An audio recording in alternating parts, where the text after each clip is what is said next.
Hola, hola a todos. El día de hoy vamos a volver a nuestra querida amiga la Constitución. Vamos a hablar de ella en esta cápsula educativa, saludando a todos, esperando que estén súper bien. Vamos a hablar el día de hoy del Estado de Derecho en nuestro país, en específico del Estado de Derecho y sus elementos constitutivos. ¿Ya? Si nos vamos a nuestra Constitución, en el artículo 6 dice: los órganos del Estado deben someter su acción a la Constitución. Y eso es parte de la definición del concepto que vamos a ver hoy, que es el concepto de Estado de Derecho. ¿Qué significa el Estado de Derecho en sí?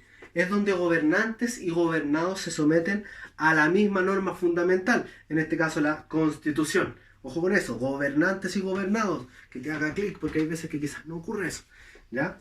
Este Estado de Derecho que dije que es donde gobernantes y gobernados se someten a esta misma Constitución, tiene algunos elementos, ¿ya? En nuestra Constitución, este Estado de Derecho lo podemos encontrar tipificado, o podemos encontrar parte de él, en los artículos 6, 7, 8 y 9 de nuestra Constitución, ¿ya?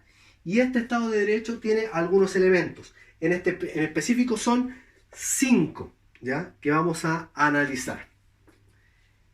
El primero, la famosa supremacía constitucional. Si nos vamos a la Constitución, dice: los órganos del Estado deben someter su acción a la Constitución y a las normas dictadas conforme a ella y garantizar el orden institucional de la República. ¿Qué quiere decir aquí con el concepto supremacía constitucional? Que por ordenamiento jurídico la Constitución es la norma fundamental, es la norma más importante. Esto lo habíamos hablado en los primeros videos.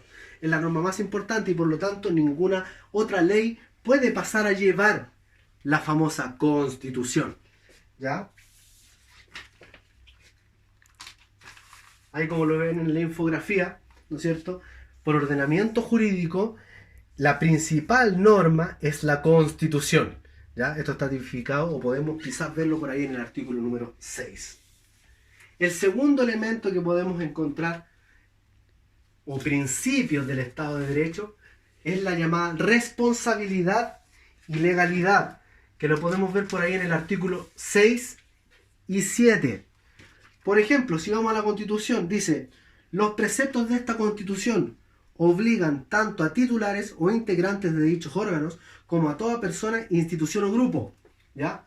Todos debemos obedecer la Constitución, nos obliga a todos, gobernantes y gobernados, ¿ya? Todo acto de contravención a este artículo es nulo y originará la responsabilidad y sanciones que la ley señale. ¿Qué quiere decir esto? Yo soy responsable de cumplir la Constitución, de actuar en el marco de la ley. Y si no cumplo con las normas, con las leyes, con la Constitución, obviamente esto va a traer de la mano una sanción, ¿ya? Tercer elemento, ojo, muy importante, vayan ustedes ahí relacionando, pensando en nuestra realidad nacional: probidad y transparencia. Volvemos a nuestra Biblia, a la Constitución, que dice: el ejercicio de las funciones públicas obliga a sus titulares a dar estricto cumplimiento al principio de probidad en todas sus actuaciones. Son públicos los actos y resoluciones de los órganos del Estado, así como sus fundamentos y procedimientos. ¿Qué significa, en cierta forma, probidad? Probidad significa tener una conducta moralmente intachable. Y transparencia, como lo decía la Constitución, que todos los actos de gobierno son públicos. Todo lo podemos saber, ya sea a través de discursos, con información presidencial o de gobierno. O también yo puedo consultar sobre información, porque todos estos documentos son públicos. Pero ahora, ojo, una excepción, y la misma Constitución lo dice: sin embargo, solo una ley de quórum calificado podrá establecer reserva o secreto sobre alguno de ellos. Ahí nos habla de las famosas leyes de quórum calificado, ¿ya? ¿Qué significan estas leyes de quórum calificado? Estas leyes fueron establecidas por ahí por el año 2008 y se establece que para estas leyes, o para la discusión y aprobación de estas leyes, debe haber, ¿no es cierto?, una mayoría absoluta. ¿Qué quiere decir esto? Un 50% más uno de los miembros del Parlamento para aprobar o rechazar estas leyes. ¿Ya? Solo una ley de quórum calificado puede, ¿no es cierto?, hacer que la transparencia se guarde como un secreto. Me explico. Si hay algo muy importante que se vaya a discutir, que sea necesario guardar reserva, solo una ley de quórum calificado puede permitirlo. ¿Ya? Seguimos. El principio quizás más conocido del Estado de Derecho, que es la famosa separación de los poderes del Estado, ¿ya? Que podemos encontrar, ¿no es cierto?, en el artículo 7 de nuestra Constitución, donde se establece que los poderes del Estado están divididos, ¿ya?, para evitar una concentración del poder. Este es un principio que se estableció en la Ilustración con el barón de Montesquieu en su libro El espíritu de las leyes, donde se dividen los poderes del Estado en tres: ejecutivo, representado por el presidente; legislativo, donde están los senadores, los diputados, es decir, el Parlamento, el Congreso; y el Poder Judicial, representado por los tribunales de justicia y en específico por la Corte Suprema. Los próximos videos que haremos tienen relación con esto. Analizaremos el Poder Ejecutivo, el Poder Legislativo, el Poder Judicial. Y finalmente tenemos como el último de los principios del Estado de Derecho la condena al terrorismo, que aparece tipificada en el artículo 9 de nuestra Constitución, ¿ya?, donde se plantea el terrorismo en cualquiera de sus formas es por esencia contrario a los derechos humanos.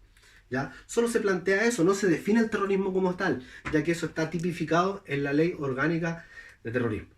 ¿Ya?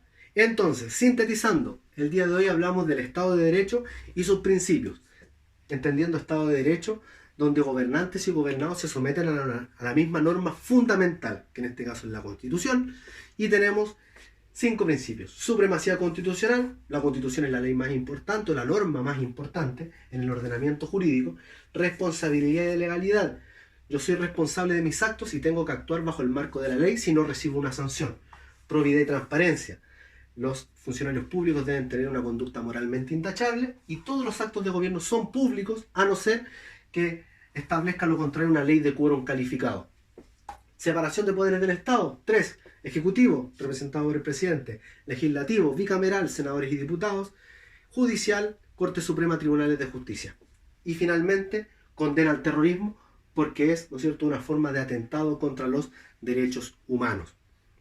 Hasta aquí llegamos en la cápsula educativa de hoy. Espero que de verdad les haya gustado. Recuerden difundir este material entre sus amigos, entre sus compañeros, entre todos ustedes, mis estudiantes.